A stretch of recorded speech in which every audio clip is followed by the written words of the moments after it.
Setelah mengucapkan selamat tinggal pada Han Yue dan yang lainnya, Xiaoyan kembali ke lembah lagi dalam kegelapan. Dia berdiri di udara dengan bantuan sayap awan ungu dan melihat ke bawah ke Snow Demon Celestial AP. Karena fitnah darahnya, Snow Demon Celestial AP telah jatuh ke dalam periode kelemahan. Bau keras yang menyebar di tubuhnya jauh lebih kuat daripada di siang hari. Tapi monster tingkat raja bukanlah sesuatu yang bisa dilawan Xiaoyan. Xiaoyan tidak ingin terlibat dengan Snow Demon Celestial AP. Saat sayap ungu di belakang punggungnya bekerja, tubuhnya terlihat seperti meteor ungu melintasi langit malam yang dingin dan menyapu ke dalam gua yang dalam. Marah. No Demon Celestial mengaum setelah Xiaoyan. Namun tidak sefleksibel Xiaoyan. Kekuatan kasar memungkinkannya terbang dengan kecepatan penuh. Kera langit setan salju meninggalkan jejak kaki yang dalam di tebing. Dengan bebatuan terciprat kemana-mana. Sosoknya semakin dekat dan dekat dengan Xiaoyan dalam banyak lompatan. Akhirnya, hanya beberapa kaki jauhnya dari Xiaoyan. Saat tatapan tajam melintas di matanya, energi pertarungan mengalir dengan cepat di kepalan tangan kanan Snow Demon Celestial AP dengan energi dingin yang ekstrim berkumpul di telapak tangannya. Snow Demon Celestial AP akan membuka telapak tangannya yang besar siap mencubit sosok kurus di depannya. Xiaoyan berteriak, "Anak kecil, hentikan!" Kemudian, bayangan putih mengalir keluar dari lengan bajunya dan berubah menjadi ular sanca besar yang bersinar dengan awan berwarna-warni di udara. Inilah yang direncanakan Xiaoyan sebelumnya. Dengan mengorbankan sumber ametis, dia meminta piton yang menelan langit untuk membantunya menangani kera langit setan salju. Sementara dia mencari kesempatan lain untuk menemukan kristal susu geosentris. Dengan dentuman keras, kera iblis salju merasa seolah-olah tubuhnya telah ditabrak gunung.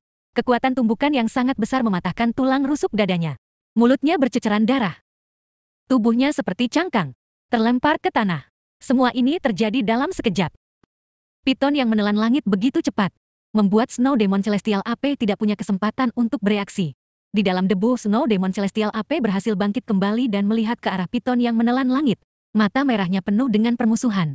Xiaoyan melihat ke belakang dengan cemas ke arah piton yang menelan langit berwarna-warni, yang matanya sedikit menyipit dengan lidahnya menjulur keluar. Dan tatapannya ke mata Snow Devil AP dingin dan angkuh. Melihat ini, Xiaoyan langsung merasa lega. Sayapnya mengepak di belakangnya, dan dia segera berhasil mencapai gua yang dalam. Mengikuti hembusan kekuatan bumi, Xiaoyan segera menemukan di mana kristal susu geosentris berada. Itu adalah kristal putih susu yang sangat besar. Kekuatan bumi yang kuat memenuhi seluruh ruang dengan aroma yang aneh. Di bawah bimbingan Yao Lao, Xiaoyan mengumpulkan dua kristal susu geosentris. Satu palsu dan satu antitesis, tanpa menghabiskan banyak energi. Memegang kristal susu geosentris yang sehalus dan sehangat batu giok, dan merasakan atmosfer bumi yang kuat mengalir di dalamnya. Xiaoyan tercengang. Kekuatan murni dari geosentrik Milky Crystal bahkan lebih besar dari yang dia bayangkan. Jika dia bisa menyempurnakan semuanya, dia mungkin bisa menginjak level pertarungan roh. Wajah tampan Xiaoyan tiba-tiba memancarkan kegembiraan karena pemikiran ini. Xiaoyan dengan hati-hati menyingkirkan dua bahan alami dan harta tanah, lalu berbalik dan pergi. Dia khawatir tentang pertempuran antara piton yang menelan langit dan kera langit setan salju. Bertanya-tanya bagaimana keadaan yang pertama. Saat ini, di luar lembah, pertempuran antara kedua binatang itu masih berlangsung. Rasa sakit yang tajam dari kera iblis salju telah benar-benar membangkitkan keganasannya. Terlepas dari cedera tubuhnya, itu berulang kali menghancurkan tinju besar ke piton yang menelan langit. Setiap hembusan datang dengan angin yang sangat kencang, memercikkan bebatuan dan memecahkan tebing. Namun piton yang menelan langit seperti hantu. Dengan cerdik menghindari serangan sengit kera iblis salju berulang kali. Selama pesawat ulang-alik, ekor ular berayun dari waktu ke waktu dan menyapu. Setiap kali ekor ular yang kuat bertabrakan dengan kera, ia akan mengeluarkan suara tumpul yang mengerikan. Kekuatan yang kuat dari benturan itu menghancurkan tubuh Snow Demon Celestial AP dengan darah yang memancar keluar. Rambutnya yang semula putih sekarang berdarah, membuat Snow Demon Celestial AP yang jelek semakin ganas. Snow Demon Celestial AP terengah-engah, dan matanya yang tajam tertuju pada piton. Kemarahan yang ekstrim membuat energi pertarungan esnya menjadi liar, mengembunkan kerucut es yang tajam di depannya. Dengan lengan keras salju iblis melambai, kerucut es ini menghantam piton yang menelan langit seperti badai hujan. Merasakan bahaya yang mendekat, piton yang menelan langit menggeliat tubuhnya untuk menghindari kerucut es. Tetapi jumlahnya terlalu banyak, sehingga mustahil untuk menghindarinya tidak peduli seberapa keras ia mencoba. Kerucut es dengan suara pecah di udara menghantam piton yang menelan langit, memotong sisik berwarna-warni yang indah, dan meninggalkan noda darah di tubuhnya. Piton yang menelan langit meraung kesakitan. Tatapan dingin terpancar dari matanya. Sangat marah oleh Snow Demon Celestial AP. Piton yang menelan langit membuka mulutnya, dan mengeluarkan cairan kental berwarna hijau tua. Racun ular yang sangat beracun menargetkan Snow Demon Celestial AP. Meninggalkan racun di banyak bagian tubuhnya. Pada saat racun kental ini menempel di tubuhnya, bulu seputih salju itu tiba-tiba mengeluarkan semburan asap hitam. Racunnya sangat korosif, yang dengan cepat melelehkan bulu kera yang keras dan terus-menerus membakar tubuhnya. Rasa sakit yang menusuk dan menahan membuat Snow Demon Celestial Ape melolong di dalam gua. Tetapi Piton tidak berhenti. Sementara Snow Demon Celestial Ape terganggu, serangan sengitnya datang dengan cepat dan cepat. Pergerakan besar pertempuran mengguncang seluruh lembah. Bahkan Xiaoyan, yang sedang dalam perjalanan pulang, merasakan sesuatu yang aneh. Kekhawatiran membuat Xiaoyan mempercepat. Namun ketika dia kembali ke pintu masuk ke sebuah gua, dia terpana melihat pemandangan itu. Kera iblis salju berdarah di mana-mana. Dengan luka yang mencolok di kepalanya yang ganas. Tidak ada bagian dari bulunya yang utuh. Kulitnya yang berbintik-bintik terlihat.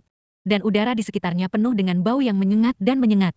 Kera iblis salju terlihat sedih dan wajahnya yang berlumuran darah telah kehilangan keganasannya. Itu melihat Piton dengan kemarahan namun lebih banyak ketakutan di matanya. Di sisi lain, Piton yang menelan langit liar dan sulit diatur di udara. Setengah meludahkan lidahnya, menatap kera yang menyedihkan dengan kesombongan dan kedinginan di matanya. Saat melihat situasi kera yang menyedihkan, Xiaoyan menggelengkan kepalanya dengan getir. Sepertinya kekhawatirannya tidak perlu. Dia menyapa Piton sebelum terbang bersamanya.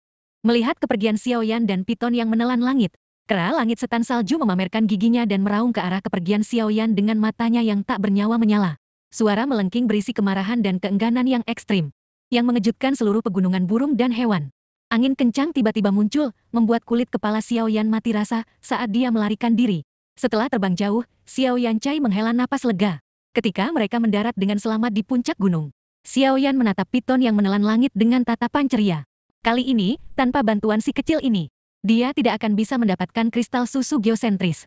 Pada saat ini, Piton tampak lemah dengan mata terpejam sebagian. Seolah-olah dia bisa tertidur kapan saja. Pertarungan sebelumnya, meskipun berada di atas angin, menghabiskan banyak energi. Anak kecil, kamu melakukan pekerjaan dengan baik malam ini.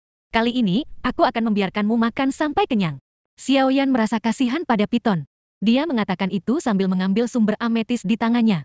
Ketika Xiaoyan mengeluarkan vas porselen di Amethysource dan hendak memberi makan Piton, dia merasakan penurunan tajam suhu di sekitarnya.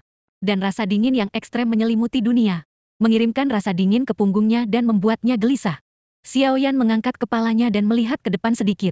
Ketika dia melihat sosok Anggun di depannya, wajah Xiaoyan menjadi pucat, dan kepanikan yang hebat mengirimkan hawa dingin ke seluruh tubuhnya. Ratu Medusa, dia berkata dengan kaget setelah menelan seteguk air liur.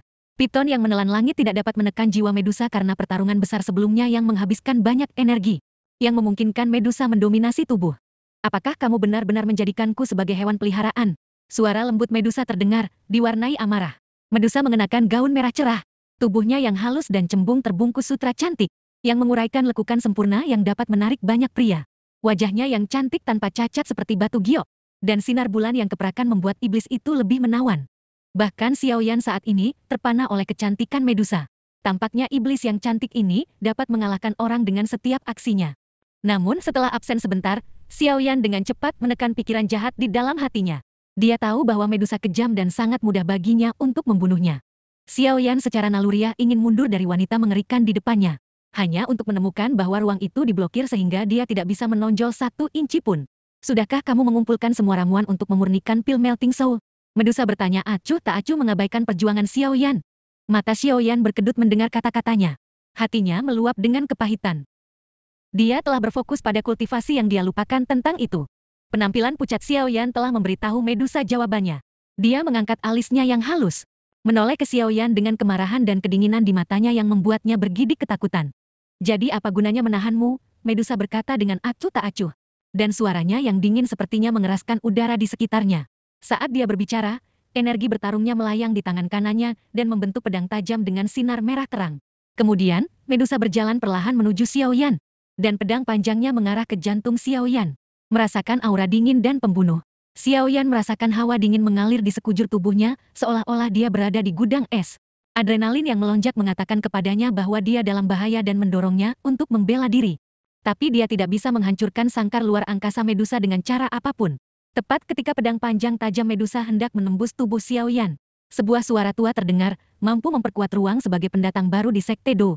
Tapi muridku bukanlah seseorang yang bisa kamu bunuh sesuka hati. Sosok halus Xiao Lo tiba-tiba muncul di depan Xiaoyan.